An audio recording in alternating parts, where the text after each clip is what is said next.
Soy el doctor Gerald Cruz Salcedo, médico pediatra que labora en el Hospital Edmundo Escobar. Con ustedes nos tenemos encargado de hacer la disertación de lo que es enfermedades respiratorias altas en pediatría y el día de mañana la parte de COVID-19. Entonces empezamos. Esas son las competencias a alcanzar el día de hoy. Vamos a determinar conceptos y la etiología principal de las principales enfermedades del aparato respiratorio alto en la edad pediátrica. Así también nosotros debemos tener la capacidad de tener un correcto diagnóstico diferencial de la patología respiratoria alta en pediatría y conocer las manifestaciones asimismo clínicas de las enfermedades más prevalentes, ¿no? Hacer un correcto diagnóstico, el tratamiento, el manejo de estas enfermedades. Esta es la bibliografía y ustedes ya conocen los libros predominantes que tenemos que tener a la mano. Empezamos. Rinofaringitis aguda. La rinofaringitis aguda es una infección más prevalente que se encuentra en la edad pediátrica. Muchos de los niños menores de 5 años, ¿no?, van a tener procesos respiratorios altos de 6 a 8 resfríos al año. Sin embargo, algunos autores describen hasta 12 resfríos al año, considerándolos normales, siempre y cuando estos no tengan una complicación. Es decir, que no sean producto de infecciones por gérmenes atípicos, que no se prolongue más de lo debido. Normalmente las infecciones respiratorias altas, como vamos a ver, son de carácter viral y normalmente su tiempo de duración es de 5, máximo 6 días, normalmente autolimitándose poco a poco, ¿no? El curso de la enfermedad es decreciente al segundo o tercer día, los síntomas más predominantes, más exacerbados, y después poco a poco va disminuyendo. Normalmente estas infecciones no requieren antibióticos, son autolimitadas, y vamos a ver que muchas de estas infecciones constituyen el 7% de la consulta médica ambulatoria.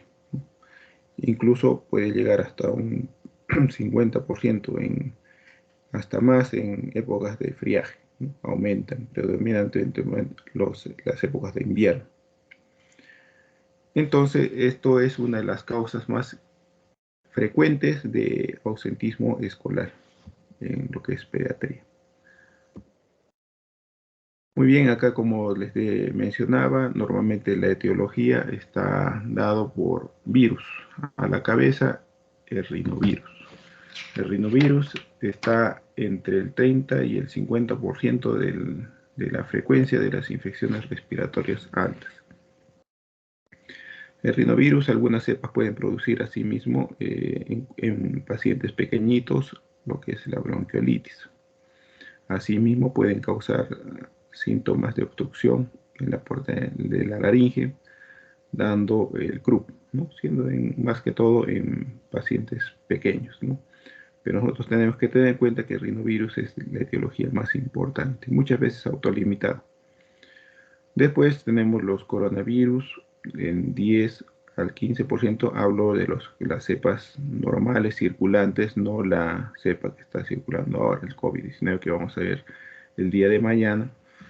Hay una gran variedad de coronavirus, ¿no?, que circulan normalmente a nivel estacional, más que todo en invierno. Y igualmente también en pacientes pequeños, mayormente lactantes, pueden producir bronquiolitis e incluso neumonía. La influenza y sus variedades de tipos pueden producir complicaciones un poquito más, con una sintomatología un poco más exacerbada.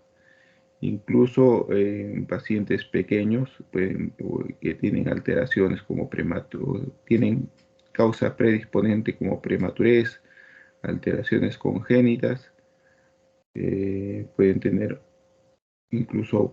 tener problemas de agarrar una neumonía. Otros virus, como el virus incisional respiratorio, que conocemos, es el germen capital de la bronquiolitis, casi es el 80% del germen que está implicado en la bronquiolitis. Otros gérmenes como la parainfluenza, mayormente los tipos 1 y 3 están asociados a CRUP, como vamos a ver después. Los adenovirus que tienen la característica de presentar diferentes cuadros clínicos. Puede haber rinofaringitis con conjuntivitis, puede haber rinofaringitis más exantemas en piel. Muy característico en pacientes pequeños que tienen rinofaringitis, procesos respiratorios altos acompañados de diarreas, ¿no? Estos cuadros de diferente clínica es asociado a lo que es el adenovirus. Y en los pequeños, uno de los también adenovirus es causante de la famosa bronquiolitis del tipo obliterante, que es una de las emergencias que se dan en los lactantes. Otros virus que vemos en la rinofaringitis, menor frecuencia, virus Coxsackie, ¿no? Causante de lo que es la herpangina y la enfermedad mano-pie-boca. Otros virus como el ecovirus, que no, también similar, también causante de lo que es algunos tipos de herpangina. Muy bien, entonces vemos que las infecciones respiratorias agudas, más que todo virales, constituyen una de las enfermedades de infección más frecuentes en el ser humano y en pediatría aún más.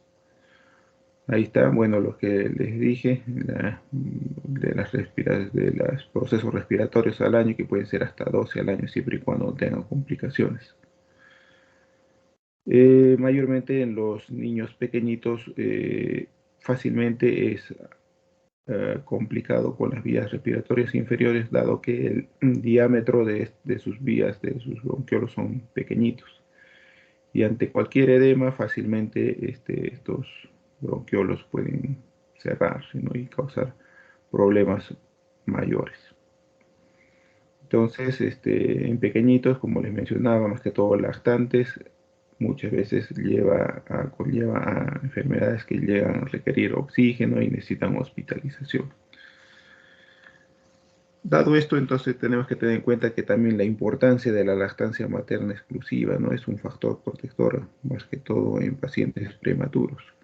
Las madres, se ha visto que las madres que dan de lactar es como si pudieran pasar cierto tipo pasan realmente inmunidad, tanto humoral como celular a través de la leche materna, y es un factor también protector ante infecciones virales comunes. Asimismo, cuando hay presencia de hermanos mayores, vemos que también muchas veces los pequeñitos fácilmente hacen cuadros respiratorios inferiores, ¿no? Los niños grandecitos terminan como una gripe, un resfriado, mientras los pequeñitos, lactantes, fácilmente se complican justamente por eso, por la anatomía de sus vías respiratorias inferiores. Ya.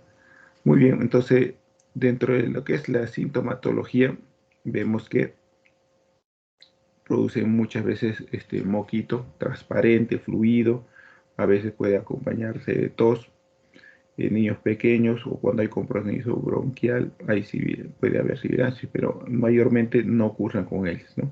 No hay disnea, no hay procesos poco aparatosos, no usan broncodilatadores.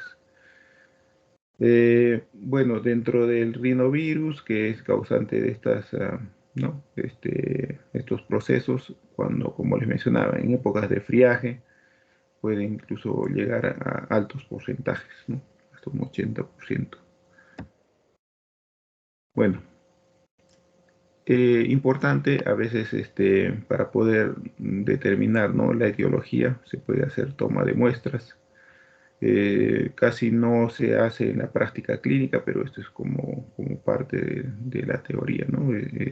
La toma de muestras puede hacerse a través de frosis nasal, lavado nasal, más que todo para determinar lo que son los virus que tienen alta relevancia, ¿no? Como en este caso el coronavirus y los virus de la influenza, que también es parte también de lo que son procesos epidémicos en ciertas épocas, ¿no? Eh, Normalmente esta toma de muestras es preferible tomar después del inicio de síntomas, ¿no? ¿Por qué? Porque después cae la cantidad de virus, ¿no? la presencia de los virus en la parte respiratoria superior ya no se encuentra a partir de la semana de síntomas. Y acá, mayormente al segundo, tercer día de síntomas, ahí es el momento de poder tomar, ¿no?, la muestra adecuada, ¿no?, tanto de frotis nasal como un lavado nasal, un hisopado faríngeo. Bueno, acá está prácticamente el resumen de los principales virus respiratorios, sus características clínicas, ¿no? Como vemos, ¿no?, como bien les decía, ¿no?, el virus sincicial respiratorio, que es un causante de lo que es más que todo de lo que es la parte del, perdón, de la parte de procesos respiratorios de consideración, ¿no? Asimismo, el rinovirus, que tiene mayor frecuencia, los adenovirus, que tienen gran matiz en lo que es la clínica, tanto en lo que es distintos tipos. Niños que tienen, por ejemplo, el proceso respiratorio alto, conjuntamente con diarrea, normalmente es concomitante con este agente etiológico, el adenovirus. Muy bien, entonces pasamos esto. Esto es básicamente lo que es la fisiopatología y la evolución de lo que es cuando hay la infección. Se introducen los virus a través de la mucosa nasal, puede ser conjuntival o bucal, pasan, invaden el epitelio, tanto de la nasofaringe, de las vías respiratorias altas, producen inflamación, ¿no? A través de los mediadores de inflamación hay una mayor permeabilidad vascular, producen moco en un inicio transparente, fluido, la mucosa nasal se edematiza, provocando congestión nasal, ¿no? Entonces vemos niños que están congestionados, con fluido nasal transparente, que poco a poco se va tornando un poquito más espeso, y bueno, ya después coloración amarillenta, verdosa, ¿no? Después, a nivel bronquial, sobre todo en niños pequeños, va a provocar lo que es la tos. La tos es un modo de defensa tratando de abrir esos bronquios que están un poco cerrados. Ahí con este estímulo también hay broncoconstricción. Y también hay dolor, ¿no?, dolor por el daño celular, todo lo que es la vía respiratoria. Por eso tienen odinofagia los niños. Entonces, el uso de antihistamínicos. Muchas veces el uso de antihistamínicos es un poco extendido. Muchas veces se usa cuando lo tienen bastante fluido nasal y bueno, todo eso. Pero se ha visto en los estudios que casi no altera mucho el curso de lo que es el proceso respiratorio. Salvo en aquellos niños que tienen antecedente alérgico, ¿no? Entonces se puede usar un antihistamínico. Y de preferencia, lo que se tiene que usar son antihistamínicos que no produzcan mucha sedación, ¿no? De preferencia la desloratadina, loratadina, levocetiricina, ¿no?, dado que los de primeras generaciones como la clorfenamina producen sedación. Casi no están indicados, sobre todo en niños pequeños. A lo menos en ciertos autores refieren que no se debería dar antihistamínicos en menores de 1 año. Incluso otros autores dicen incluso hasta los 2 años no se debería dar. Bueno, casos puntuales donde hay antecedente de alergias se puede dar, no hay problema. Muy bien, entonces recomendaciones, ¿no? Algunos también cuando tienen pacientes que tienen tos, se usan jarabes de codeína o dextrometorfano. Entonces se ha visto que casi no hay mucha modificación en el curso de la enfermedad.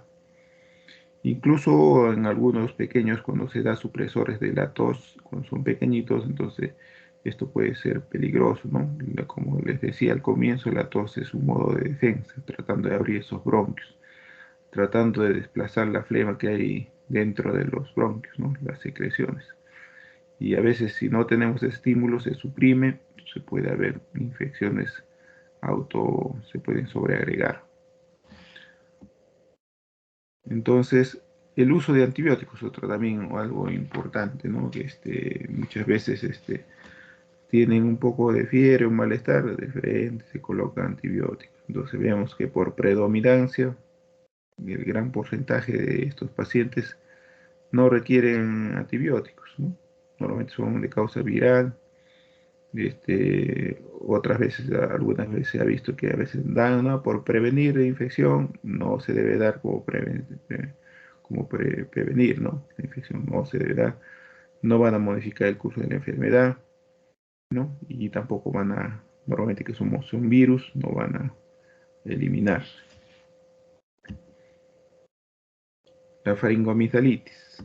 Ya, normalmente la faringomigdalitis aguda es un proceso agudo, febril, muchas veces requiere el antibiótico, es parte de una complicación, ya, entonces hay un proceso ya un poco más agravado, ¿no? Se afecta toda la parte de faringe, de la amígdala, y vemos al examen físico que muchas veces podemos ver edema, eritema, ¿no? Una faringe bien congestiva, incluso el empaladar blando en la úvula, puede haber hasta petequias, ¿no?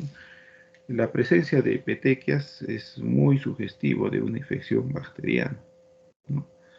Normalmente en menores de 3 añitos, aparte de la odinofagia que suele presentarse en estos pacientes, puede haber un impético a nivel nasal, incluso en las comisuras labiales, ¿no? Esto es muy sugestivo a una infección de un germen muy frecuente que es el estreptococo B, beta hemolítico.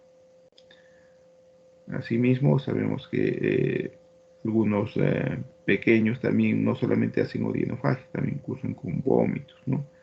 Se los encuentra un poquito que no quieren comer, puede haber algo de adenopatías, ¿ya?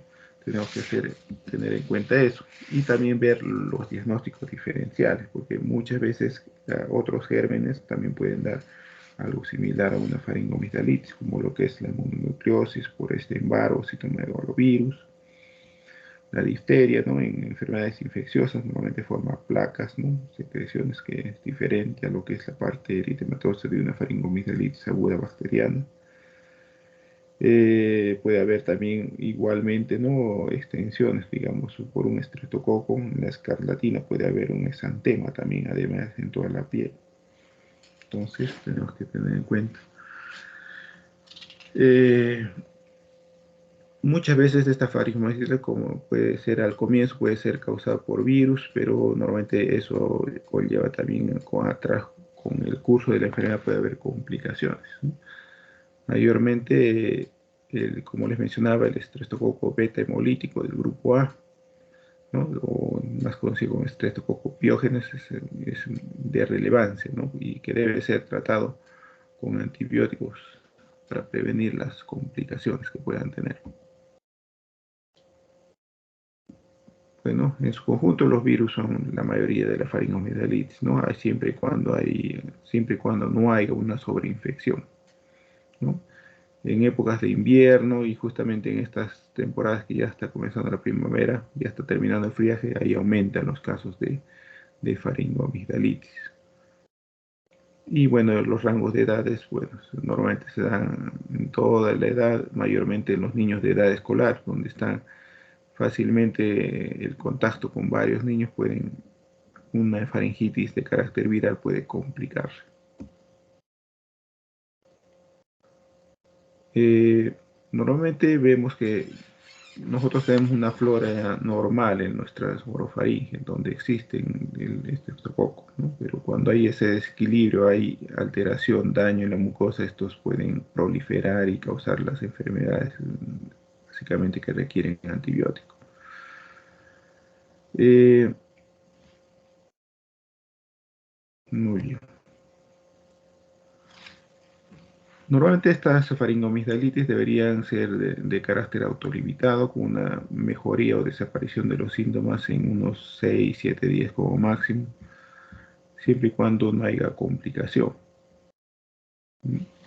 Es importante ver, ¿no? Examinar en sus periodos, más que todo en los niños pequeños, ¿no? Hacer su progresión clínica, como siguen, para evitar las posibles complicaciones.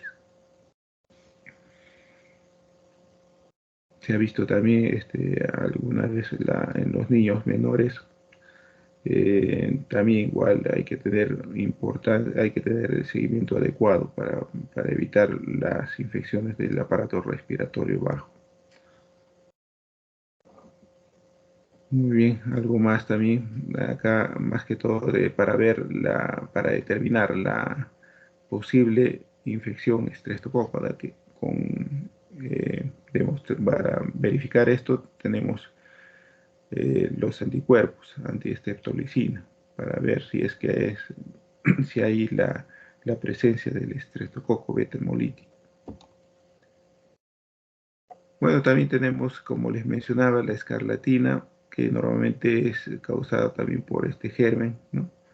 Pero en unas cepas que producen una exotoxina, que se llama la toxina eritrogénica, que niños que no tienen una protección inmune adecuada va a provocar lo que es la escarlatina, ¿no? Vemos la lengua en fresa, ¿no? Un eritema en piel, con las líneas en las flexuras de los codos, de las flexuras de la parte posterior de las rodillas, ¿no? Ahí cursan con fiebre, ¿no? Mal estado general. Y acá vemos todo lo que es la etiología infecciosa, mayormente con sobreagregación de distintos gérmenes, ¿no? A la cabeza está el estreptococo beta hemolítico. Ahí están otras bacterias, ¿no? Estreptococo también de grupo C y G. Otras bacterias ya un poco más de menor frecuencia. Ahí está lo que menciona Corynebacterium diphtheriae, que bueno, ya tiene los que tienen protección con vacunas, no hay ningún problema, ¿no? Y bueno, siempre están ahí los virus, siempre presentes, que en realidad, en términos generales, es la mayor prevalencia.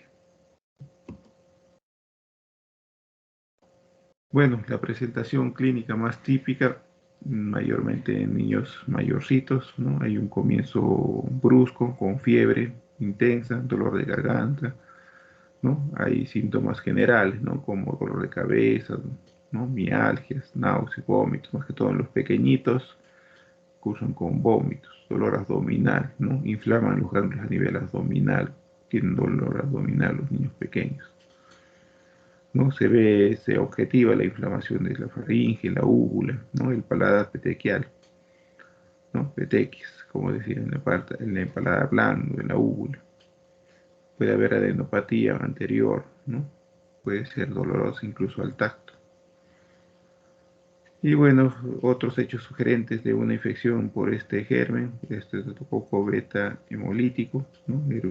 Puede haber una erupción escarlatiniforme, ¿no? Cuando hay presencia de la toxina eritogénica. Bueno, acá vemos lo que es el tratamiento antibiótico. Normalmente se ve en los libros, la penicilina B, que muchas veces en los niños pequeños, pero como es de carácter oral, a veces no lo toleran, ¿no? Y casi no está muy extendido el uso, igualmente que la penicilina benzatínica. Lo que sí es de primera elección y bueno, está a la mano y ampliamente distribuido, si es que requieren antibiótico y hay una complicación bacteriana, es la amoxicilina, ¿no? Es el tratamiento de primera línea, ¿no? A esa dosis, 40-50 miligramos kilo día, que se puede dar, acá dice cada 12, normalmente se puede dar cada 8 horas. Bueno, los protocolos en los hospitales está cada 8 horas. Y bueno, en algunos niños que tienen cierto tipo de alergia se puede usar cefalosporinas de primera generación, ¿no? Cefadroxilo, cefalexina, todo eso. Y bueno, ciertos tipos, cuando ahí tienen alergias definitivamente cruzadas, tanto cefalosporinas como lo que son lo que es las penicilinas, ya usamos lo que es los macroles, ¿no? Normalmente usamos claritromicina o acitromicina, ¿no? La eritromicina casi no estaba muy extendido, bueno, al menos en pediatría casi no lo usan por el daño a veces que puede ocasionar a nivel gástrico, ¿no? Puede causar gastritis, ¿no? Entonces casi mayormente casi no se usa actualmente mucho. Más es lo que la claritromicina o acitromicina. Bueno, siempre hay, ¿no? En ciertos tipos de, de resistencia que usar incluso hasta clindamicina. Pasamos a la siguiente etiología, la laringotraqueitis o laringotraqueobronquitis o el CRUP. Bueno, el CRUP es una enfermedad respiratoria frecuente, mayormente por lo aparatoso, ¿no? De los síntomas clínicos, ¿no? Mayormente en los niños vemos lo característico, ¿no? De ellos es el estridor, ¿no? Un llanto que termina con un sonido característico, ¿no? La voz de estos se torna ronca, incluso cuando es un poquito más agudo o grave, hay dificultad respiratoria. Entonces, normalmente lo que es la laringitis va a causar o no lo que es la obstrucción de la vía aérea superior, ¿no? Que puede ser acompañada de un estridor, a veces por lo común solamente objetivable con lo que es el estetoscopio y otras veces cuando se agrava incluso es audible. Entonces tenemos que tener en cuenta que los virus de la parainfluenza, normalmente el tipo 1 es el responsable de lo que son las epidemias de laringitis en niños de 2 a 5 años. Y el tipo 2 es menos importante, pero también puede dar síntomas no tan intensos, pero igual también se asocian a lo que es el bueno, normalmente se ve que hay una ligera predominancia en lo que es varones, la edad ahí la tienen, de 6 a 36 meses, mayor predominancia es en niños de 2 años. No, bueno, predominante en épocas de invierno y otoño. Bueno, ahí tenemos la etiología, como bien les dije, lo más frecuente es el virus de la parainfluenza del tipo 1, ¿no? Siendo los del tipo 3 que causan los cuadros un poco más severos. También puede haber otro tipo de virus, ¿no? Como enterovirus, bocavirus, influenza, ¿no? Rinovirus, todo eso.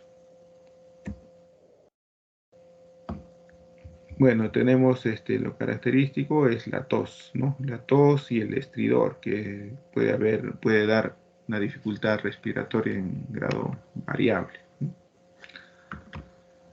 Puede haber resolución en más o menos en 2, 3 días, ¿no? Incluso la tos puede persistir un poquito más, pero el cuadro básicamente agudo, si es que no avanza, normalmente demora 1 o 2 días. Tenemos que tener en cuenta los diagnósticos diferenciales, ¿no? La traqueitis bacteriana, la epiglotitis, por si acaso la epiglotitis normalmente si se presentara, es una emergencia. Mayormente el germen implicado, tanto lo que es en la traqueitis bacteriana como la epiglotitis, es el Haemophilus influenzae de tipo B, ¿no? Que es un gran causante de estos procesos que muchas veces es aparatoso. Los niños que lo presentan se les puede apreciar una gran dificultad respiratoria. A veces lucen un poco tóxicos, ¿no? Incluso cianóticos, porque hay bastante dificultad, obstrucción a nivel de un momento a otro la vía aérea superior.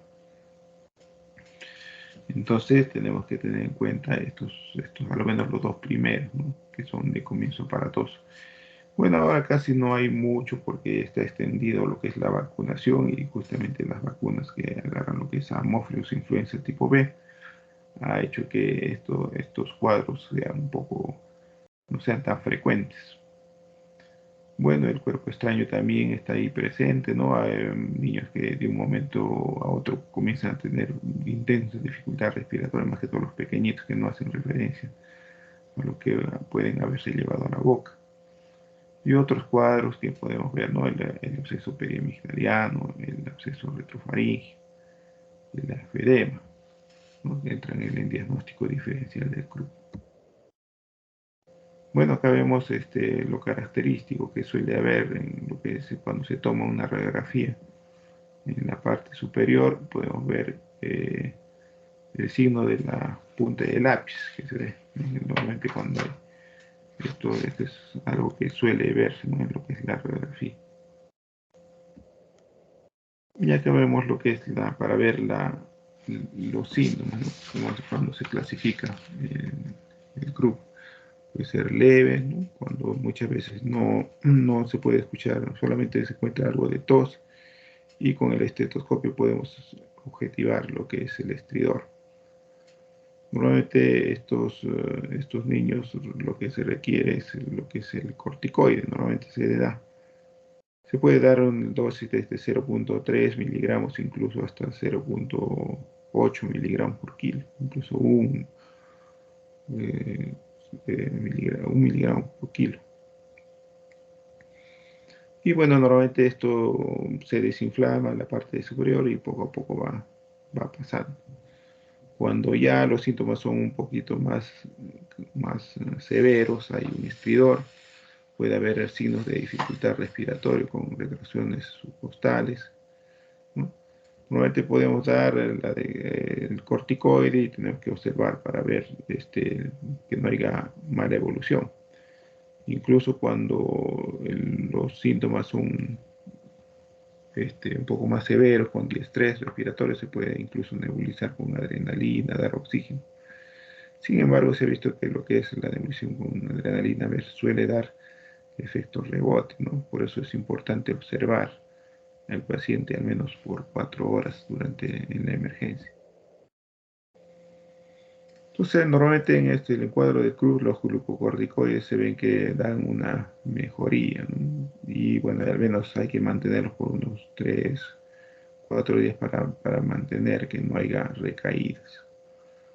Eh, Se ha visto que se puede colocar la dexametasona oral o intramuscular en esas dosis, de 0.15 miligramos por kilo hasta 0.6 miligramos por kilo. Y lo que es la adrenalina o epinefrina, ¿no? Que puede usarse solamente en casos de CRUB moderado o severo, ¿no? Vemos que cuando se nebuliza estos pacientes normalmente hay una mejoría, ¿no? Aparentemente rápida, pero nosotros tenemos que hacerle el seguimiento, tenemos que estar mirando al paciente, al menos por unas 4 horas, ¿no? Para ver que no hay una recaída. Bueno, puede darse la epinefrina transfénica o levogir, es igual, ¿no? Ambos tienen efecto clínico similar. Pasamos a nuestra siguiente patología, la otitis media aguda. Normalmente igual puede haber otitis, inflamación a nivel del oído medio por causas virales que son las más frecuentes, pero cuando ya hay una complicación, son los gérmenes bacterianos, ¿no? Dentro que son un poco más frecuentes en las complicaciones, ¿no? A la cabeza del estreptococo pneumoniae, con un 30%, puede haber hemófilus, Moraxella catarralis, y mucho menos frecuentes, ¿no? Mayormente niños con compromiso inmunológico o pacientes que están hospitalizados. Podemos encontrar piógenes, Staphylococcus aureus, ¿no? Gram negativos, ¿no? E. coli, pseudomonas. Entonces, normalmente estos pacientes van a presentar una otalgia severa de un momento a otro con una fiebre elevada, ¿no? Hay antecedente de proceso respiratorio 3 días previos a veces, y más que todo en los niños pequeños, por las características anatómicas de de su conformación de la faringe y cercanía y horizontalización del canal hacia el canal auditivo, entonces los gérmenes fácilmente tienden a ascender, ¿no? Y pueden dar la complicación.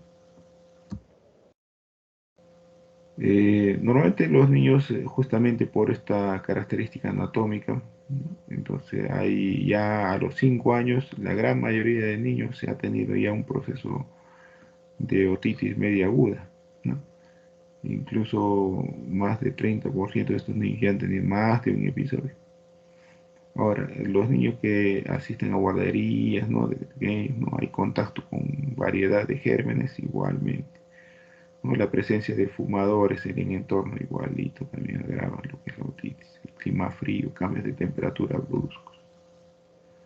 Vemos acá las características, ¿no? de los tímpanos, ¿no? A la parte izquierda de su pantalla vemos un tímpano normal, ¿no? La característica no abombada, esa coloración media perlácea. Se logra visualizar el mango del martillo, que es lo normal. Pero bueno, acá cuando se ve abombamiento, eritema, congestión de los tímpanos, ya es inicio, ¿no? De una otitis media aguda. Y muchas veces en niños pequeños o inmunocomprometidos puede, ¿no? Puede haber una extensión a nivel óseo y puede dar una mastoiditis.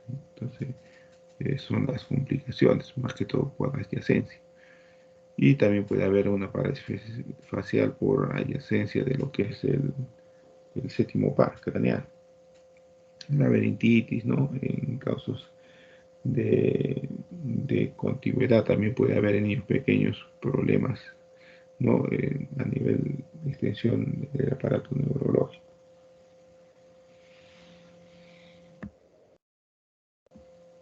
Bueno, el tratamiento básicamente es sintomático, ¿no? Normalmente ibuprofeno, paracetamol, pero cuando hay ya síntomas de relevancia como fiebre alta, ¿no? Notalgia moderada severa, ¿no? Una progresión de varios días de enfermedad, entonces ya se opta por un tratamiento antibiótico, ¿no? Entonces vemos, ¿no? La importancia de la clínica y la evolución clínica de lo mismo para ver si es que requiere o no de antibiótico. Y bueno, también se da también tratamiento local, ¿no? A veces con gotitas, que muchas veces tienen tanto lo que es el analgésico local, que puede aliviar, ¿no? Bueno, en la recomendación de los antibióticos en lo que es la otitis media aguda, normalmente lo que suele indicarse es amoxicilina en dosis un poco más altas. Si una faringitis de carácter bacteriano se suele dar de 40 a 50 miligramos por kilo por día, normalmente dividida en 3 dosis. En la otitis media aguda se suele incrementar esta dosis hasta 80 a 90 miligramos por kilo. Suele usarse mayormente en 3 dosis, ¿no? Puede ser también en 2 dosis, como dice ahí. Y cuando hay complicaciones de resistencia o falta de respuesta al tratamiento, se puede usar lo que es la amoxicilina con clavulán, ¿no? En esas mismas dosis, 90 miligramos por kilo. Normalmente lo ideal es que la relación de la amoxicilina con el clavulánico sea de 7 a 1, ¿no? 14 a 1 casi no hay las presentaciones acá, pero lo ideal es de 7 a 1, porque concentraciones de más alto clavulanato normalmente pueden causar diarrea. Normalmente las amoxicilinas de 250 miligramos en 5 tienen altas concentraciones de clavulanato y causan a veces problemas de diarrea. Entonces se opta por usar las amoxicilinas con clavulánico de 400 o 600, haciendo los cálculos restrictivos para la intención de dar menos ácido clavulánico, porque no tener estos problemas de las diarreas en los niños. Bueno, otras alternativas en pacientes que son alérgicos a la penicilina, se puede dar cefalosporina de primera o de segunda generación, ¿no? Mayormente se optan por las de segunda generación, ¿no? La cefuroxima, el cefaclor. ¿no? Cefuroxima 30 miligramos por kilo por día, cefaclora 40 miligramos por kilo por día, ¿no?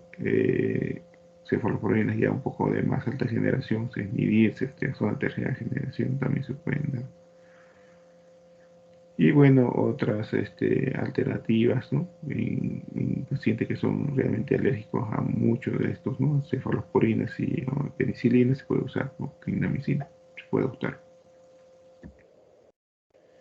Bueno, eso básicamente lo que es las vías respiratorias altas es un tema realmente relativamente corto, muchas veces que es para ustedes que lo van a ver bastante. Normalmente tienen que tener en cuenta que muchas de estas infecciones son de carácter viral. Lo importante es el adecuado seguimiento de los niños, más que todo los niños pequeños. Se tiene que este, vigilar, ¿no? Que no haya complicaciones, más que todo en niños pequeños las complicaciones se dan en torno a lo que es la vía respiratoria inferior, ¿no? Porque muchas veces esos gérmenes hacen que la vía respiratoria se oblitere y causen dificultad respiratoria. Entonces, muy importante el seguimiento. Y si nosotros tenemos en nuestra práctica clínica niños pequeñitos, ¿no? que vemos que de repente los padres no van a darle el tratamiento adecuado o el seguimiento adecuado, a lo mejor es internarlos para hacer el seguimiento, ¿no? Y poder estar pendiente de estos pequeños.